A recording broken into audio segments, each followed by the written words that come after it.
નમસ્કાર। શું તમે જાણો છો તમારી પાસે અધિકાર છે સરકારને સવાલ પૂછવાનો?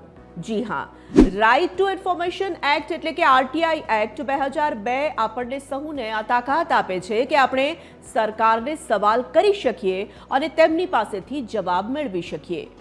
2 જુલાઈ 2002નો એ દિવસ એક ઐતિહાસિક દિવસ બની રહ્યો જ્યારે સદનમાં આમ નાગરિક સરકારને સવાલ પૂછી શકે તે કાનૂની અધિકાર મળ્યો હતો। સંસદમાં આરટીઆઈ એટલે કે right to information act pass થયો અને 12 ઓક્ટોબર 2005થી તેનો અમલ પણ શરૂ થયો હતો।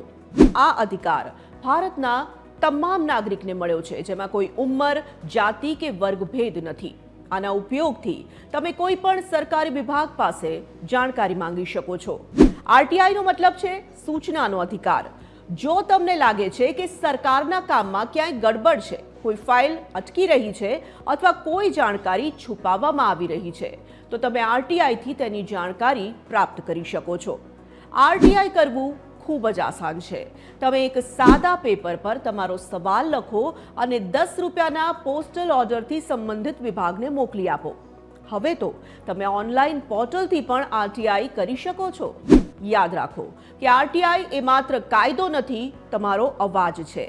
આરટીઆઈ લોકતંત્રને મજબૂત કરે છે અને સરકારની જવાબદેહીને સુનિશ્ચિત કરે છે।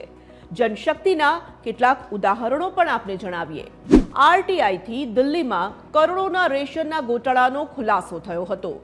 આરટીઆઈને કારણે જ બિહારમાં નકલી શિક્ષકોનો ભાંડાફોડ થયો હતો। આરટીઆઈને કારણે મહારાષ્ટ્રના કેટલાક ઓફિસર્સની બેનામી સંપત્તિનો પણ ખુલાસો થયો હતો। આરટીઆઈથી જ જમીની હક અને પેન્શન જેવા લાખો મામલામાં ન્યાય મળી શક્યો। આરટીઆઈના કાયદાએ જ જનતાને કૃપાપાત્રથી હકદાર બનાવ્યા છે। તો તમે પણ ચૂપ ન બેસો।